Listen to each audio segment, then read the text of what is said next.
Oddly enough, it was here in Franklin County where McGuire fell to his death Saturday, and oddly enough, it was while he was filming.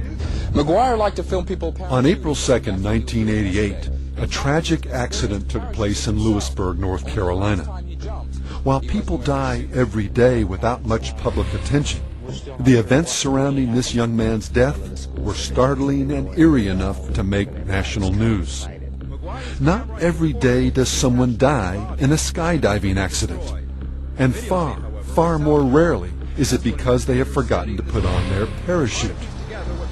But never before had the accident been caught on camera, videotaped by the victim himself. This was the third one. An experienced skydiver on his third jump of the day. He was trying out a new helmet-mounted camera. Apparently his fascination with his new gadget, coupled with a far too relaxed, take-it-for-granted attitude towards the infinitely more serious task at hand, led him to commit a blunder of mind and body shattering proportions.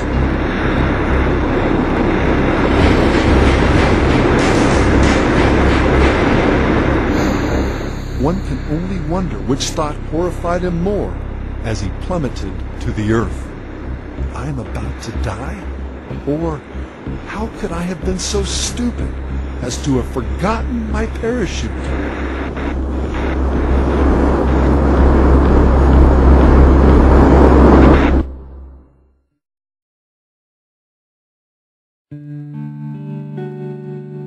It's too late now for this young man, but there's still time for us as we consider a similar question, one of even greater magnitude. Right now, each of us is hurtling towards the moment when we will die. Is there a parachute that can save us from the ultimate end of that death? And have we focused on the wrong things, the gadgets and entertainments of this world, and distracted ourselves from the real task at hand? Life is but for a moment, but eternity is forever.